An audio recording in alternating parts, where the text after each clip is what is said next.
Thank you all once again for joining me today. This is your host, ID Jester, and we are, in fact, doing part 2 of the new Know Your ASL video tutorial system.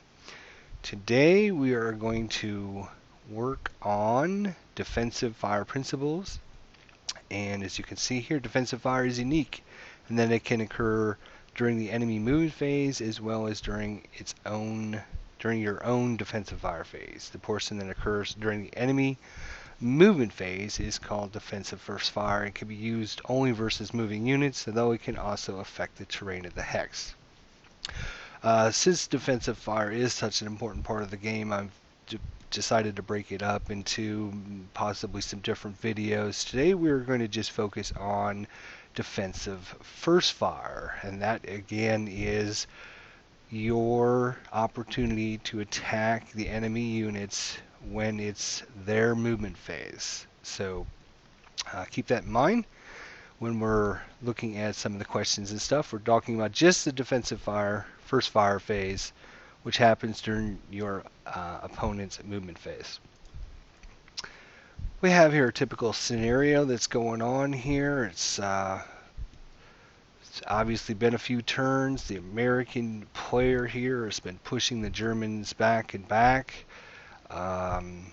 damaging them and using the buildings to his advantage to keep encircling the Germans even farther and farther. Possibly this scenario is for the Americans to take this building here in L7 and maybe this building here in Q4 or maybe a couple other buildings.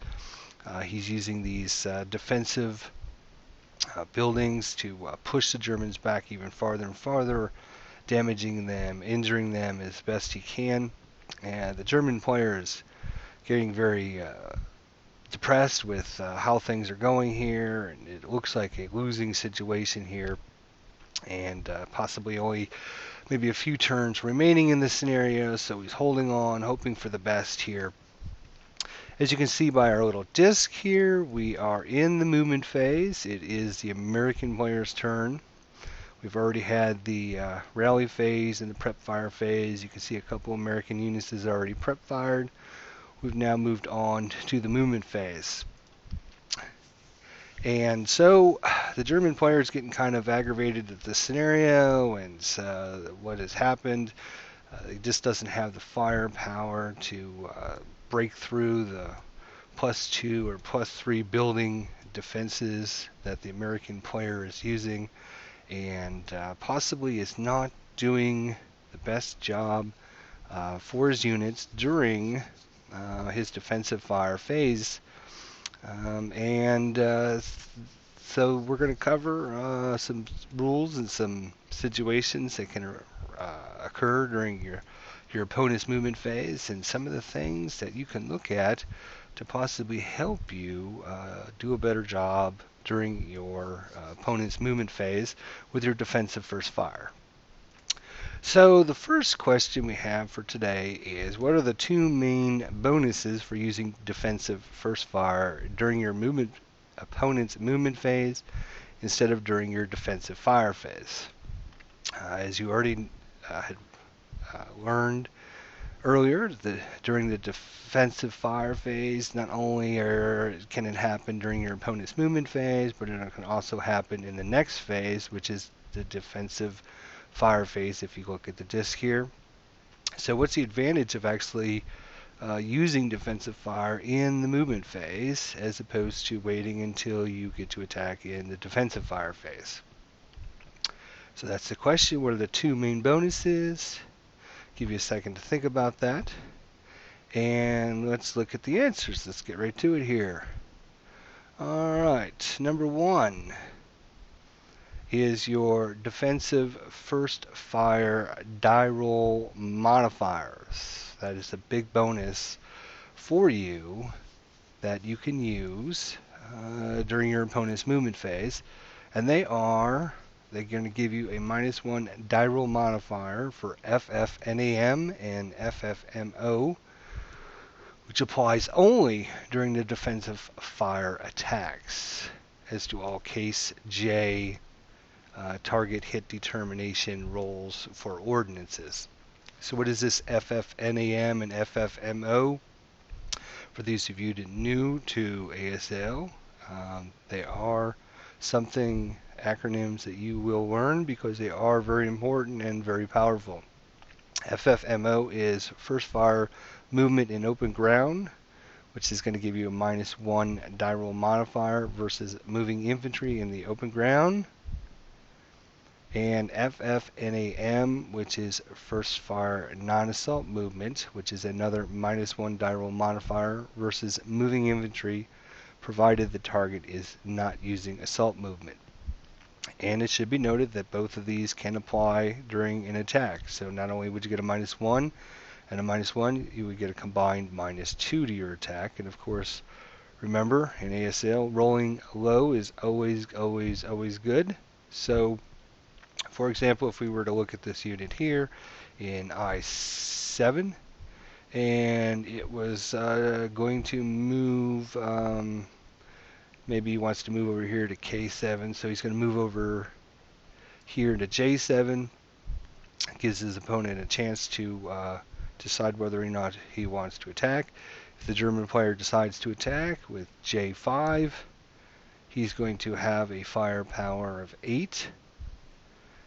And he's going to have a -1 for the leader bonus, and he's going to have a -1 because this unit is moved in the open. You can see there's no terrain, there's no intervening hindrances or anything like that. So he would get a -1 for that. And lastly, he is not assault moving. Since he's not assault moving, you get another -1. So this final attack would be an 8. -3, -1 for the leader, -1 for being in the open, -1 for non-assault move. So an 8 -3 attack, if we can just look really quickly at the column, if we roll an 8, let's say we roll or on the 8 column, if we roll a 7, we get to subtract 3 to it, that's going to be a 2 morale check.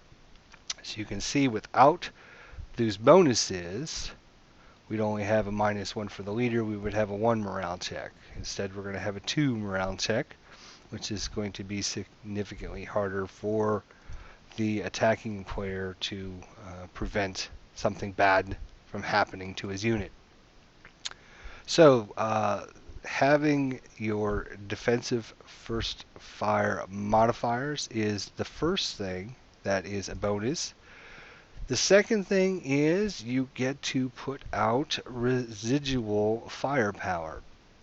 Residual firepower, remember that these turns that are happening take 2 minutes into consideration of actual real time. So not only when your unit is moving into this hex do these guys fire, but they're considered firing at this hex the whole time.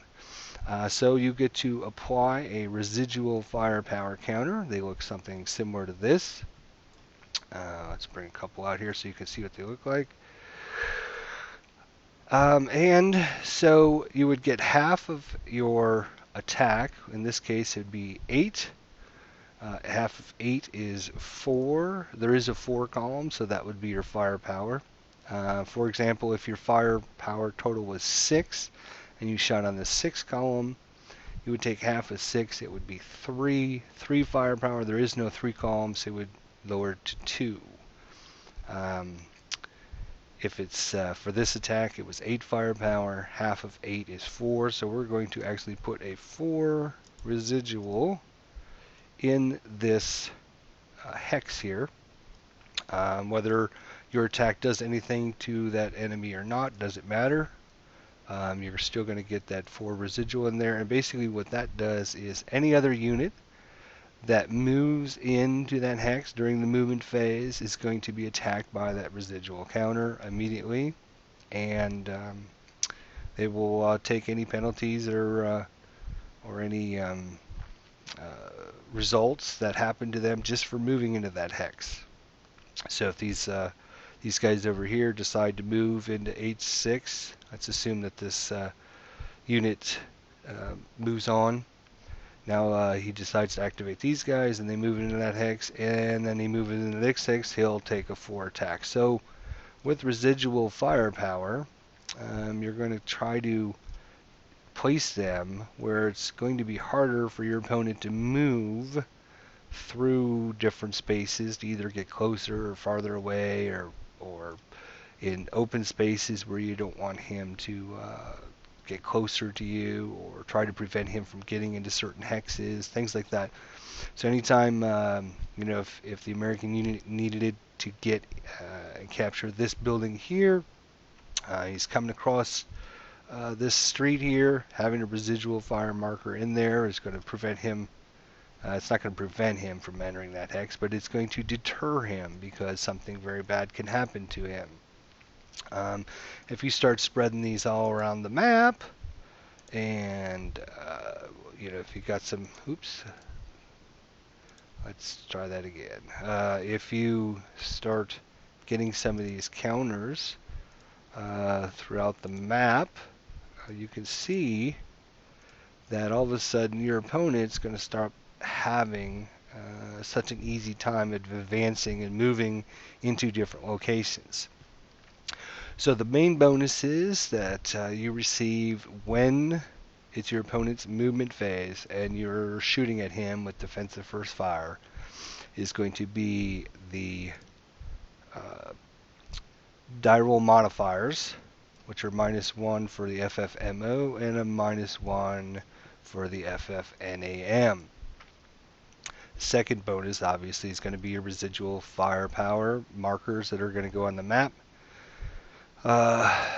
When a unit is attacked by defensive first fire, the target location in which was attacked is resolved, is marked with the residual firepower counter equal to half of the highest IFT firepower column used in that attack. So if you're on the 8 column, as we are with this attack here, we're going to leave 4 residual. Delete that.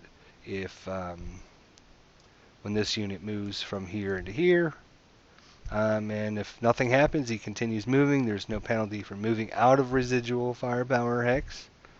It should be noted that there is ever only going to be 1 residual firepower in a hex. If you were to, say, attack this hex again with more firepower and you were going to leave a 4 residual, you don't get to add them together. You don't get to add 4 plus 2. You just take the highest number, and that is what you use. So if you did an 8 attack into this hex, maybe this guy shot. Let me go back here. Let's say somebody else had shot in this hex and left 2 residual. If this squad moves into that hex, he's going to be attacked by that residual firepower. Let's assume nothing happens. At that point, this German 838 attacks this hex, and it does an 8 firepower. Again, 8 firepower. Half would be 4. There is a 4 column, so you're going to leave 4 residual. And so instead of it being a 2 residual, it is then going to increase to 4. You don't get to combine them. It just whatever your highest residual is. So any other units that enter into that hex would then take a 4 residual as opposed to a 2 residual.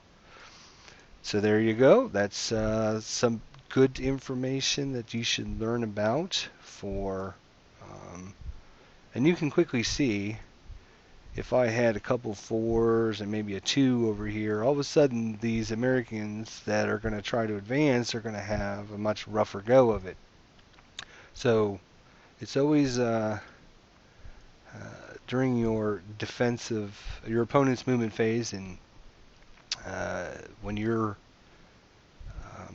getting ready for their movement, you got to think about what can possibly happen, where units are probably trying to go to, etc., etc. So let's move on to, let's see what question number 2 is. Okay, question number 2 is, are there any German units that can fire on the American 747 when it moves from M9 to L8?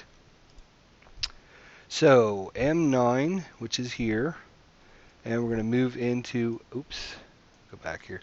If this American unit decides to move from that hex into this hex, Let's get rid of that. Is there anything the German player can do to shoot at this unit here? Remember, the German player is having such a rough time because the American player is using all these buildings as cover and damaging them and forcing them back. The German player doesn't have a lot of firepower to take the +2 or +3 for the buildings. So he's trying to hit the American players when he's out in the open. So the question is, can any of the German units, and I will get rid of the units for a second so you can see what the terrain looks like, and take a look. You can put this on pause if you want for a few seconds and think about it. Look at some line of sight issues that you think might be coming into play. So this question is the American. He wants to get in this building here. He knows that if he moves into this hex right here, L8, he'll be able to then advance into this hex, and there's only a half squad in there, so he's making a big push towards this building here. Is there anything the German can do to shoot at this American unit? And this is kind of a tough question. The question is, or the answer is, are there any German units that can fire on the American 747 when it moves from M9 to L8? The answer is yes, there are. P8. And we're going to look at Rule 8.15, Section A of the rule book, snapshot. This is a very powerful and most forgotten about rule that a lot of players either don't know about, don't think about, but it's a very powerful rule. Any unit wishing to make a small arms, a machine gun, defensive first fire attack may claim a snapshot if they can trace a line of sight to the entire hex side, even if that hex side is part of a blind hex that was crossed by a moving unit in entering a onboard hex. The FFNAM and FFMO can apply even if the entire length of the hex side is along open ground, nor does the TEM and most other terrain in the target hex. So snapshot, what does that all mean? Well, let's look at our situation we got going on here. This American is moving from M9 to L8, moves up there really quick, and then he's thinking he's going to move into this hex. But we look at our German units in P3. P3 can actually see, I'm going to move this American out of the way for a second. The American, when it moves from M9 to L8, it is crossing this hex side here. The German units in P3, if you look, go right down that hex sides. It can actually, nothing is blocked. It's clear line of sight. But since the American unit is crossing this entire hex side, the German units have to be able to see this entire hex side, which they can. If they can see the entire hex side, then they can declare a snapshot, which is basically a quick attack against the American. As he's running out of the building and running into the street, he can try to take a really quick shot at the American as it moves across this hex side before it actually enters into L8. What happens is it's going to be half firepower because it's an area attack. You're not really targeting anything. They're just targeting this area and saying, okay, shoot everything you can right there. These guys are coming out of the building. Just fire away, fire away. And so as these Americans are running out of the building, running in the street, the Germans are just shooting down the hex slide here and just trying to catch as many Americans as they can. Some of their bullets obviously are hitting some of the buildings and ricocheting off and everything. So it's area fire. You get half firepower. So in this case, it's going to be 4, 8, 12 is the attack, but they are at long range, so it's going to be 6 attack. 1, 2, 3, 4, 5, 6. Yeah, so 7 hexes away. 1, 2, 3, 4, 5, 6, 7. Yeah, because it's looking at the hex side there. So it's only got a range of 6, so 12 halved is 6, and halved again because it is area fire. So it's going to be a 3 attack. There is no 3 column, so it's going to go down the 2 column.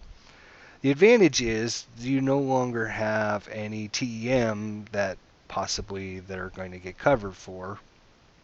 So it'd be just a flat 2 attack with no bonuses, no penalties, and possibly, since it's the only one that's going to be able to attack the Americans, it might be worth taking that shot. They have to consider whether these units are going to be able to attack anybody else in this during this movement phase. Probably very limited and different attacks, so we might want to try that attack, but it's something you should take into consideration. If we look around the map and we just take some situations that might come into play here, the American player, it's their movement phase, so if the American player, you can quickly see here, if he moves from G4 into H3, if the German player waits until he gets into H3, he's going to get a +2 for the building. But you notice that the American player is going along this hex side here, which is not covered by anything. He can see both the entire hex side, so he could declare a snapshot with these units here in J5 and declare a snapshot, and the American would not get any cover for either of the buildings. It would be a, let's see what this is going to be, there would be a 8 attack, -1 for the leader, and it's going to be half because it's area firepower, or area attack. So you're going to do a 4 attack -1. If we look at the 4 column, and we again assume that we're rolling a 7 here, and it's a -1 because the leader, we're going to have a normal morale check, which is going to be much better than trying to shoot through the Americans when they are in cover with lots of building defensive fire. It should be noted if, for example, if the Germans end up breaking the Americans as they're doing this snapshot attack, the unit moves into the hex they were entering into, and then whatever results happen from the attack happen. So in this case, you're not shooting them in this hex, you're shooting them as they cross the hex side, and so they end up making it into that hex and would be broken in this case if that was the attack. Same thing with this guy when we did this attack down here. If these squads up here shot down here with that snapshot, we're able to hit the Americans and break them. They would break in that hex that they moved into, and obviously they would be done. We look at over here in V4, V5. Again, we have some Americans here. They are going to be moving from V5 to V4. We have these Germans here in S5. As the Americans move from V5 into V4, they can declare a snapshot along this hex side because you can see the entire hex side that the Americans cross. The Americans would not get any TEM bonuses, and the German player would have a 4 halved because it's area fire, the 2 -1 attack.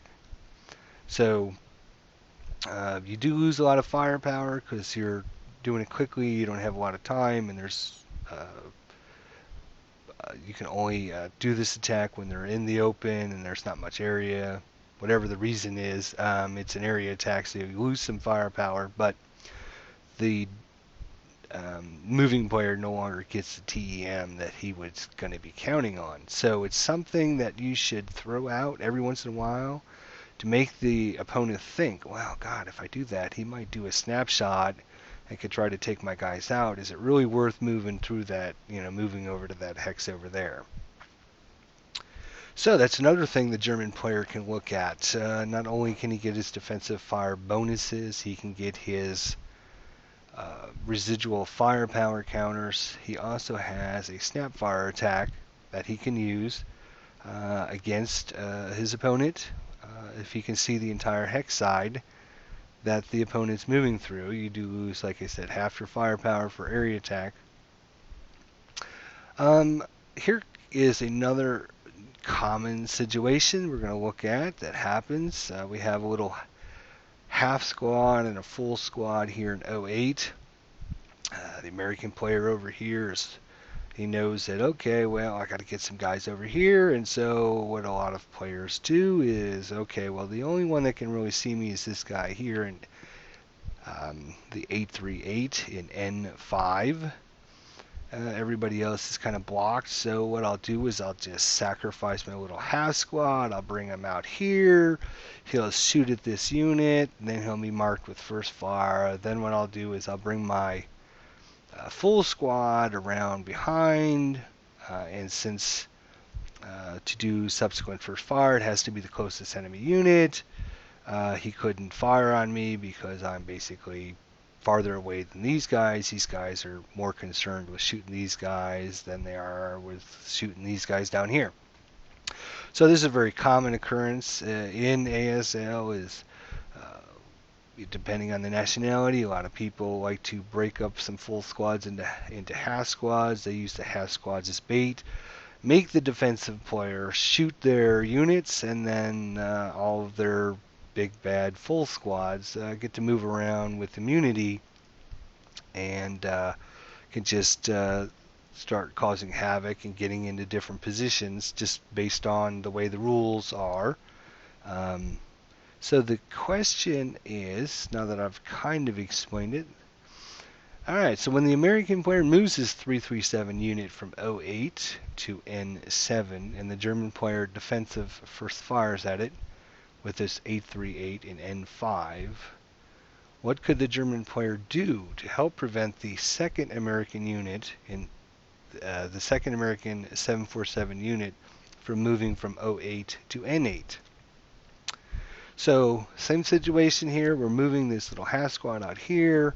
The German player knows he doesn't want any Americans in this building, so he has to take the shot. He's got to shoot this American squad here. And even though he'd like to take out the big bad full squad that's moving out in the open, remember, moving in the open, non-assault moving, that's going to be a -1 for each of those, giving him another -2.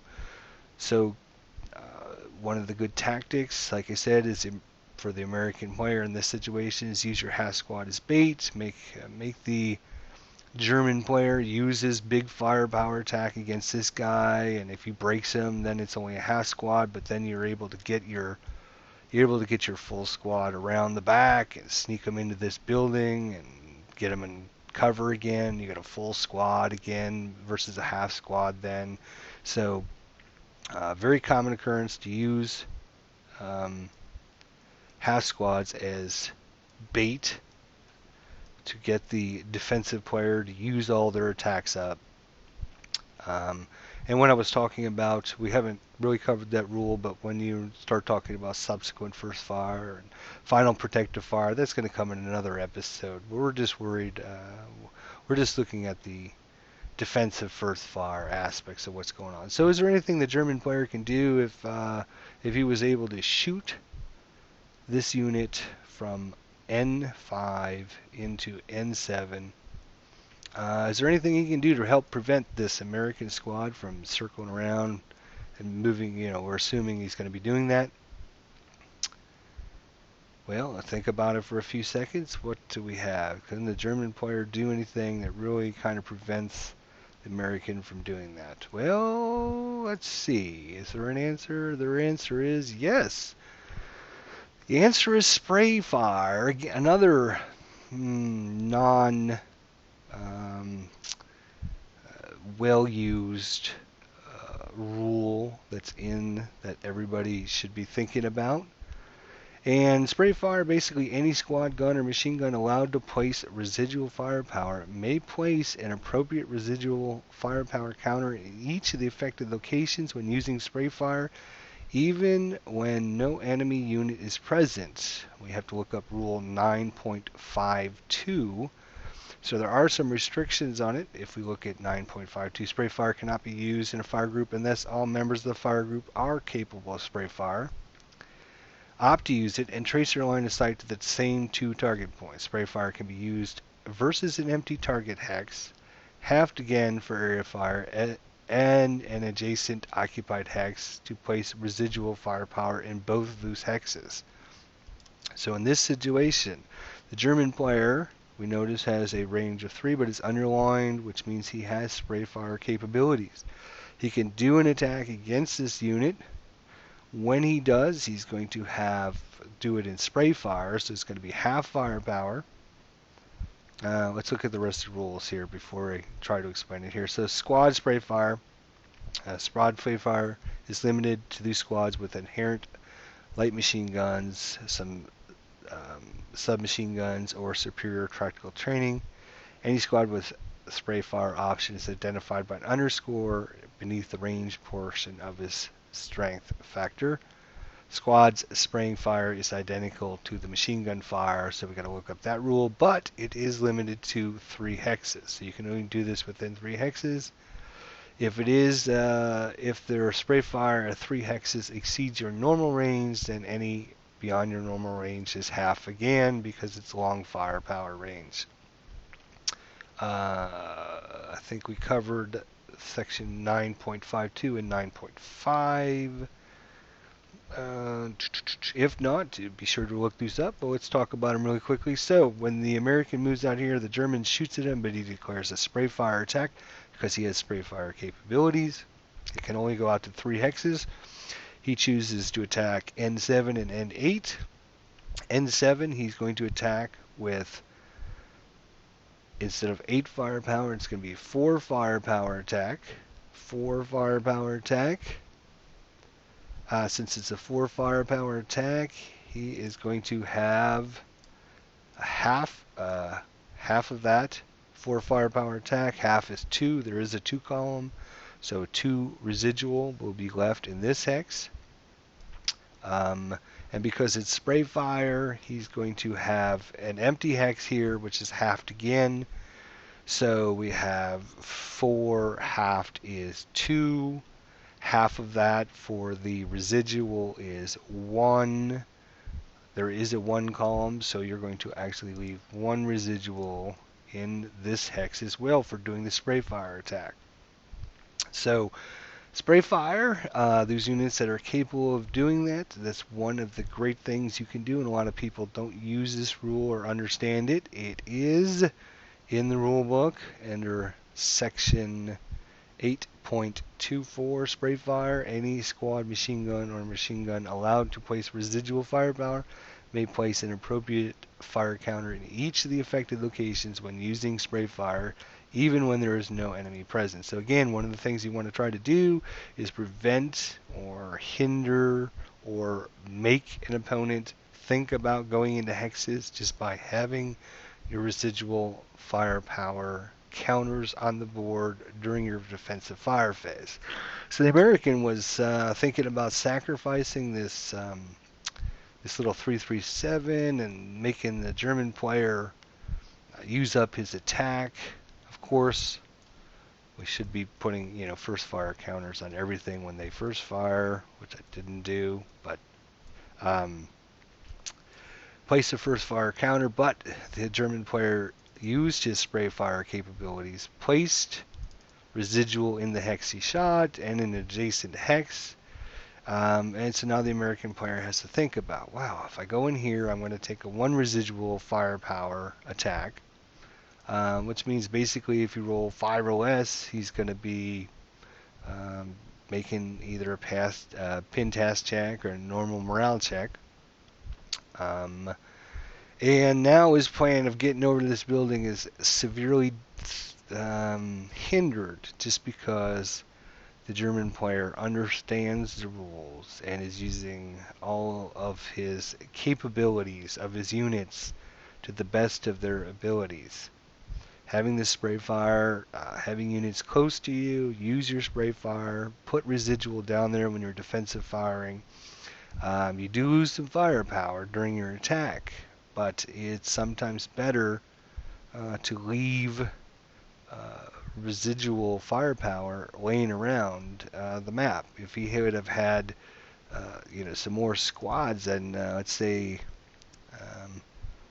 he had this situation going on here where he's got a leader, a half squad, and 2 full squads. And his game plan obviously is to get over in this building here. You know that. He knows it. He's going to sacrifice his half squad. Now he's got to think about, wow, if I go into this hex, not only am I going to be attacked one unit, I'm going to have two full squads and a leader being attacked. And all I have to do is roll one bad thing, and all of a sudden I've got a broken unit. So maybe he's got to think about what he's doing. And so a really good tactic of playing defensively is understanding some of the rules, understanding what you can do with the rules, understanding what your unit capabilities are. Use a snapshot when occasionally when your opponent is going to be moving from really hard cover to another really hard cover building. Get him while he's out in the open here, like this example here, V5 to V4 here. You do lose half your firepower, but if you can get him when he's in the open, he doesn't have any defensive terrain bonuses. Leave your residual firepower as much as you can all over the map, especially in these clear open hexes, good alleyways that he's trying to get through. If you know he's trying to get to certain locations, if he's trying to get into this building here in L7, the more you can surround this building with the residual firepower, the harder it is going to be for him to break through that residual and get into that building. More damage will be done by just your one firepower and two firepower counters just laying around the map during his movement phase than you will know, because occasionally he will fail those attacks, and when he does, then his best laid plans go to waste. And the most important thing when you're during your opponent's turn is to make his plans go awry as best as possible, because when things happen that he wasn't counting on, if he was counting on getting these squads over into these two squads and this leader into this building, and if you can prevent that from happening by using your spray fire attack and causing residual on the map, then all of a sudden he's got to rethink about what he's doing. If one of his squads becomes broken, then all of a sudden he only has one squad and a leader over here. So playing defensively not playing defensively, but playing with all of your capabilities of your squads during your opponent's movement phase and during your defensive first fire is very, very important. And those that are very good at ASL understand that your units are just as important to you during your opponent's turn as they are during your turn. So keep that in mind when you're playing. Thank you so much for watching another episode. This is part 2 of the Know Your ASL. It would help me if you would leave comments, thoughts, and suggestions about everything, and also try to leave me information on whether or not you knew the answers to the questions, how difficult or easy you thought the questions were, and possibly trying to gauge how much, if these questions are too easy, if they're too tough, if I should make them multiple choice, if I should, just different things. And I don't know if the video series has been well received and there's been well viewed, but I haven't got a lot of comments left. So please do leave your thoughts and comments. Leave your information about your knowledge of ASL and whether or not these questions you answered correctly or not. That would be a big help for me for future reference for the rest of this video series. So defensive first fire, one of the most important things. Thank you all for watching, and look for episode 3 to come.